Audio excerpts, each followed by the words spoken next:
Senior journalist Venugopal స్వామి మనతో ఉన్నారు. ఆయన అడిగి తెలుసుకునే ప్రయత్నం మనం చేద్దాం. సార్ చెప్పండి సార్. నమస్తే. తెలంగాణ ఏర్పడగానే మొత్తం సమస్యలు పరిష్కారం అయిపోతాయని కొంతమంది అనుకుంటారు. సాధ్యం కాదు. ఇప్పుడు కమ్యూనిస్ట్ పార్టీ అధికారానికి రాగానే మొత్తం కమ్యూనిజం ఏర్పడదు ఆ దేశంలో. ఇప్పుడు చూస్తూనే ఉన్నాం. ఏదైనా అంతే, దేశానికి స్వాతంత్రం రాగానే మొత్తం మారిపోలేదు.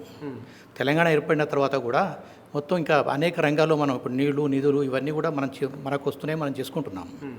మన నియామకాల విషయంలో అవన్నీ చేస్తుంటారు. కానీ అవి ట్యాగ్లైనప్పుడు రాసిన పాట నిజమే. కానీ అనేక రంగాల్లో తెలంగాణ జాతి అభివృద్ధి కావడానికి చాలా కృషి చేయాల్సి ఉంటుంది. ఈ రెండు సంవత్సరాల పరిపాలనలో కాంగ్రెస్ పార్టీ ఎంతో అభివృద్ధి చేసింది అని చెప్పేసి రేవంత్ రెడ్డి ముఖ్యమంత్రి చెప్పడం అనేది జరుగుతుంది. ప్రజలకు ఇచ్చిన 6 గ్యారెంటీలు కావచ్చు, తెలంగాణ అభివృద్ధికి ఎంతో కృషి చేస్తున్నామని చెప్పేసి కూడా ఆయన స్పష్టంగా చెప్తున్నాడు. దీన్ని ఎట్లా చూస్తారు ఈ వాక్యాలను మీరు?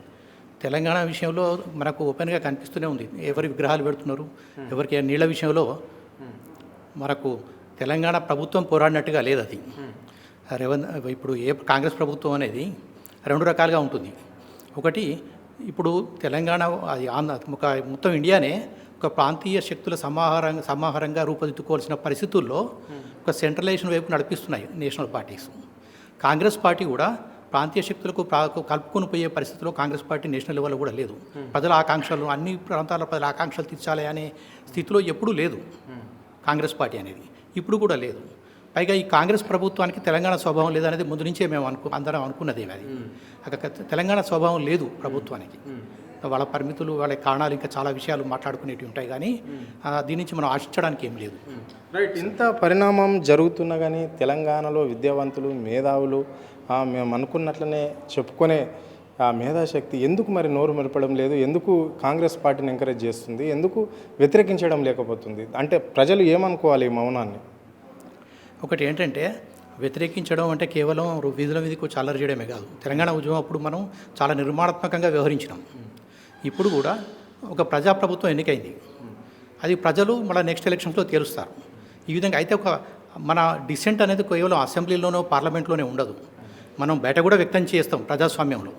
తప్పనిసరిగా చేస్తున్నారు, అనేక రూపాల్లో వస్తుంది. అయితే భిన్న సెక్షన్స్ మొత్తం ఏకం కావడానికి, సమైక్యంగా వినిపించడం కానీ కొంత టైం పడుతుంది. అదొక టైం వచ్చినప్పుడు, వ్యతిరేకత వచ్చినప్పుడు చేస్తుంటారు. భిన్న ఇప్పుడు జర్నలిస్టులు ఉన్నారు, మాట్లాడుతున్నారు, రైతులు మాట్లాడుతున్నారు. ఇట్లా అనేక సెక్షన్స్ మారుతూ వాళ్ళ అవసరాలు వచ్చినప్పుడు మాట్లాడుతున్నారు. ఈ రాష్ట్ర ముఖ్యమంత్రి నిండు అసెంబ్లీలో కూడా కొన్ని అవాక్ మాటలు కూడా పేల్చడం అనేది అయితే జరుగుతున్నది. అంటే ప్రతిపక్ష నాయకులను పట్టుకొని లేదా ఇతర పార్టీ నాయకులను పట్టుకొని కూడా ఇష్టానుసారంగా మాట్లాడుతుంటాడు. మొన్నటికి మనం చూసినట్లయితే నిండు సభలో బడివేగల్లు అనే వాడిని కూడా సంభవించడం అనేది అయితే జరిగింది. అంటే ఈ రాష్ట్రంలో కావచ్చు, లేకుంటే ఈ దేశంలోనే ఏ రాష్ట్రంలో ఎప్పుడన్నా ఈ స్వాతంత్ర భారతదేశంలో ఇలాంటి వ్యాఖ్యలు చేసిన ముఖ్యమంత్రి ఏ రాష్ట్రం కన్నా ఉన్నారా? పార్లమెంట్లో కానీ అసెంబ్లీలో కానీ ప్రజాస్వామ్యబద్ధంగా చర్చలు నడవాలి, పరిష్కారాల మీద ప్రజల సమస్యల మీద చర్చించాలనే మనం కోరుకుంటున్నాం. అదే మన ప్రజలు డిమాండ్ చేస్తున్నారు.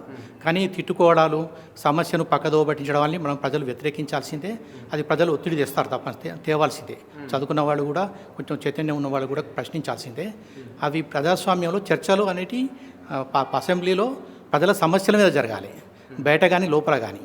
వాటిని ప్రజల సమస్యలను పక్కుదారి పట్టించే విధంగా రాజకీయ విమర్శలు, తిట్టుకోవడాలు అనేది తగదు. అవి మీరు ఒక సీనియర్ జర్నలిస్ట్గా చెప్పండి, ఇక్కడ ఈ రాష్ట్ర ముఖ్యమంత్రి నేను తెలంగాణ అస్తిత్వానికి లోబడే ఉన్నాను, తెలంగాణను ఎప్పటికప్పుడు కాపాడుతున్నా అని చెప్పేసి ఈడైనా అసెంబ్లీలో మాట్లాడుతున్నాడు. ఇది ఎంతవరకు కరెక్ట్? దీన్ని ఎట్లా చూడవచ్చు? నిధుల విషయంలో తెలంగాణను దోపిడీ చేస్తున్న రాష్ట్ర ముఖ్యమంత్రి నోరు మెలుపుతలేడు అని చెప్పేసి ప్రతిపక్షం అంటే తెలంగాణ అస్తిత్వాన్ని ఎప్పటికప్పుడు కాపాడుకుంటూ వస్తున్నా అంటున్నాడు. ఇది ఎంతవరకు కరెక్ట్? ఎట్లా చూడాలి దీన్ని? కాంగ్రెస్ పార్టీ ఎప్పుడు కూడా తెలంగాణ అస్తిత్వానికి ప్రాతినిధ్య శక్తి కాదు అది. ఎందుకంటే అది నేషనల్ లెవెల్ సమస్య ఉంటుంది. మొన్ననే విడిపోయినప్పుడు పక్క వాళ్ళతో కూడా ఉంటుంది. పక్క రాష్ట్రంతో వైరం ఉండాలని నేను కోరుకోవడం లేదు. చర్చల ద్వారా పరిష్కరించుకోవాలి. కానీ మనకు అక్కడ పాలక వర్గాలు కావాలని ఇక్కడ కూడా కొన్ని ప్రయోజనాలు ఉండడం వల్ల అక్కడి ప్రజలను ఇక్కడ ప్రజలను తప్పుదోవ పట్టించే ప్రయత్నం చేస్తుంటాయి. వాటిని తిప్పికొడుతూ తెలంగాణ అస్తిత్వం కోసం మనం ప్రయత్నం చేయాల్సి ఉంటుంది. ఆ విషయంలో సంతృప్తికరంగా ఇప్పుడున్న కాంగ్రెస్ ప్రభుత్వం చేయడం లేదు. రైట్. చెప్పండి, మరి ఇక్కడ ప్రజలకు ఇచ్చిన 6 గ్యారెంటీల ముచ్చటే కావచ్చు, లేకుంటే వివిధ వర్గాలకు అనేక హామీలు కూడా ఇవ్వడం అనేది జరిగింది. అంటే ఇక్కడ రాష్ట్ర సర్కార్ ఏర్పడిన క్షణాలలో కూడా కంప్లీట్ చేస్తాము అని చెప్పేసి అన్నారు. మరి ఇప్పుడు ఎంతవరకు ఇంప్లిమెంట్ అవుతున్నాయి? ప్రజలకు ఇచ్చిన 6 గ్యారెంటీ విషయంలో కావచ్చు, ఉద్యోగుల విషయంలో కావచ్చు, నిరుద్యోగుల విషయం కావచ్చు, తదితర అంశాలపైన ప్రభుత్వం ఎట్లా పాలన కొనసాగిస్తుంది, ఎంతవరకు అవి హామీలన్నీ నెరవేరినాయి?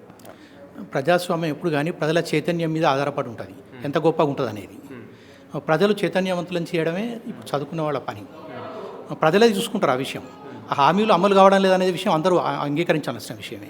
అది ఎవరు కాంగ్రెస్ ప్రభుత్వంలో ఉన్న బాధ్యతలు ఉన్న వాళ్ళు కూడా మేము అన్ని అమలు చేసామని కరాఖండిగా చెప్పే పరిస్థితులు లేరు.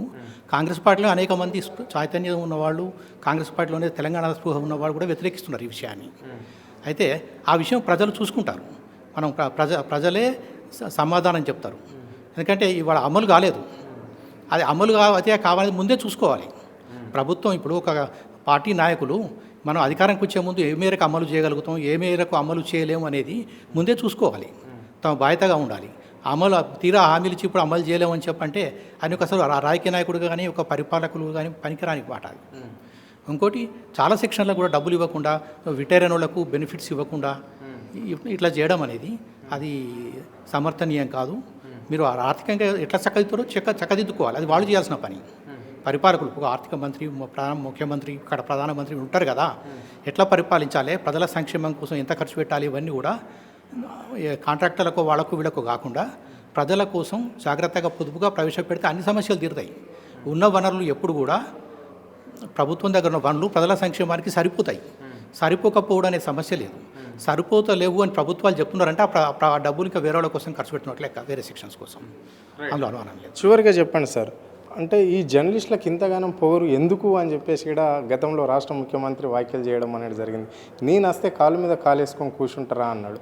అంటే గతంలో ముఖ్యమంత్రులు వస్తే జర్నలిస్టులకు ఏమైనా నియమ నిబంధనలు ఉంటాయా? అంటే రాష్ట్ర ముఖ్యమంత్రి వచ్చిండి అన్నప్పుడు ఆయనకు మర్యాదపూర్వకంగా వందనాలు చేయవలసిన ఎక్కడన్నా రాసి పెట్టింది ఉందా? మరి జర్నలిస్టులు అంటే ఎందుకు ఇంత చిరాకు పడుతుంటాడు, ఇంత అవాక్షవాకులు ఎందుకు వెలుస్తుంటాడు? కావాలని కొంతమంది మూట కట్టుకొని నా పైన ఇట్లా చేస్తున్నారు, నన్ను బదలాం చేస్తున్నారు అంటున్నాడు. ఇది ఎంతవరకు కరెక్ట్? దీన్ని ఎట్లా చూడాలి? అంటే ప్రజలలో జరుగుతున్న అరాచకాలను, అన్యాయాలను ఒక జర్నలిస్టులు ఎదిరిస్తే ఎందుకు మరి ఇంతగానో గరమైపోతున్నాడు ఈ రాష్ట్ర ముఖ్యమంత్రి? పూర్వం ఒక విషయం, పత్రికా స్వేచ్ఛ ఉండాలా వద్దా అనేది మళ్ళీ వాళ్ళు ప్రతిపక్షంలోకి వచ్చిన తర్వాత అడగండి వాళ్ళను. ఇప్పుడు అడిగితే వాళ్ళకి చెప్పలేరు వాళ్ళు. ఒకటి విషయం ఏంటంటే పూర్వం పత్రికలు అంటే 3-4 ఉండేది. అంటే ఆ స్టేటస్ శక్తుల చేతుల్లో ఈ పత్రికలు అవన్నీ ఉండేది. వాళ్ళకు ప్రభుత్వానికి వాళ్ళకి సౌకర్యాలు ఇప్పించడం వెనుక కూడా వాళ్ళకి పెద్దగా అభ్యంతరాలు ఉండకపోయాయి. కానీ పూర్తి డెమోక్రటైజేషన్ బాగా జరిగి, ప్రజాస్వామీకరణ జరిగి, సమాజంలో అన్ని సెక్షన్లు తమ వాయిస్ వినిపించినప్పుడు ఎక్కువ యూట్యూబ్ ఛానల్స్, పత్రికలో చిన్నయో పెద్దయో అన్నీ ఉంటుంటాయి. వాడు 1,00,000 సర్క్యులేషన్ ఉందో పెట్టొచ్చు, 10-100 సర్క్యులేషన్ ఉన్నా కూడా వాడి వ్యక్తీకరణ. ఒక కులం పత్రిక ఉంటుంది, ఒక చిన్న కులం, ఆ పత్రిక వాళ్ళ వ్యక్తీకరణ. అది చిన్నది పెద్దది, ఇప్పుడు ఉల్లిగడ్డలు అమ్ముకుని ఎంత లాభం వచ్చిందని చూసినట్టు కాదు కదా. పత్రికలు సర్క్యులేషన్ ప్రకారం చూడడం, అది కూడా వ్యక్తీకరణ అనేది గౌరవించాలి.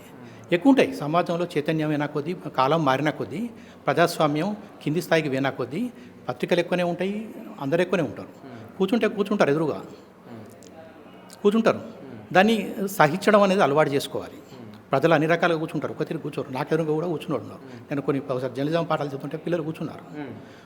అది అంటే అది ఆ కాలేజీ కాలేసుకొని చూడడం, లేదా ఇట్లా చేసుకోవడం అంటే కాలేజీ కాలేసుకోవడం కాదు, ప్రశ్నిస్తున్నారు. అది వాళ్ళకున్న సమస్య. నాయకులకి ఉండే సమస్య ఏంటంటే నన్ను ప్రశ్నిస్తున్నారు అనేది చెప్పలేక ఇవన్నీ కూడా వాళ్ళ వ్యక్తీకరణలో వస్తుంటాయి అన్నట్టు. అందువల్ల ఏంటంటే ఇవన్నీ సహించాలి. ప్రజాస్వామ్యం అంటే అంత ఓపిక ఉండాలి పరిపాలకులకు. అందరినీ కలుపుకొని అందరినీ అంగీకరించుకుంటూ పోవడమే ప్రజాస్వామ్యం. అది వాళ్ళు అలవాటు చేసుకోవాల్సి ఉంటుంది. Thank you sir. ఇది పరిస్థితి. అంటే ఇక్కడ స్వేచ్ఛ అనేది ప్రజాస్వామ్యంలో లేకుండా పోతుంది. కాంగ్రెస్ పార్టీ కూని చేసే ప్రయత్నమే చేస్తుంది అని చెప్పేసి ఇక్కడ సీనియర్ జర్నలిస్ట్ చెప్పడం అనేది జరిగింది. అంటే అందరికీ మనవత్వం ఉంటుంది, మనోభావాలు ఉంటాయి. దాన్ని దెబ్బకొట్టే విధంగానే ప్రభుత్వం రన్ చేస్తుంది. ప్రజలకు ఇచ్చిన 6 గ్యారంటీలు కావచ్చు, తెలంగాణ అస్తిత్వానికి పూర్తిగా కూని చేసింది అని చెప్పేసి ఇక్కడ ఆయన స్పష్టంగా చెప్పడం అనేది అయితే జరిగింది. కెమెరా పర్సన్ కళ్యాణ్తో అరుణ్, ఆద్య టీవీ, హైదరాబాద్.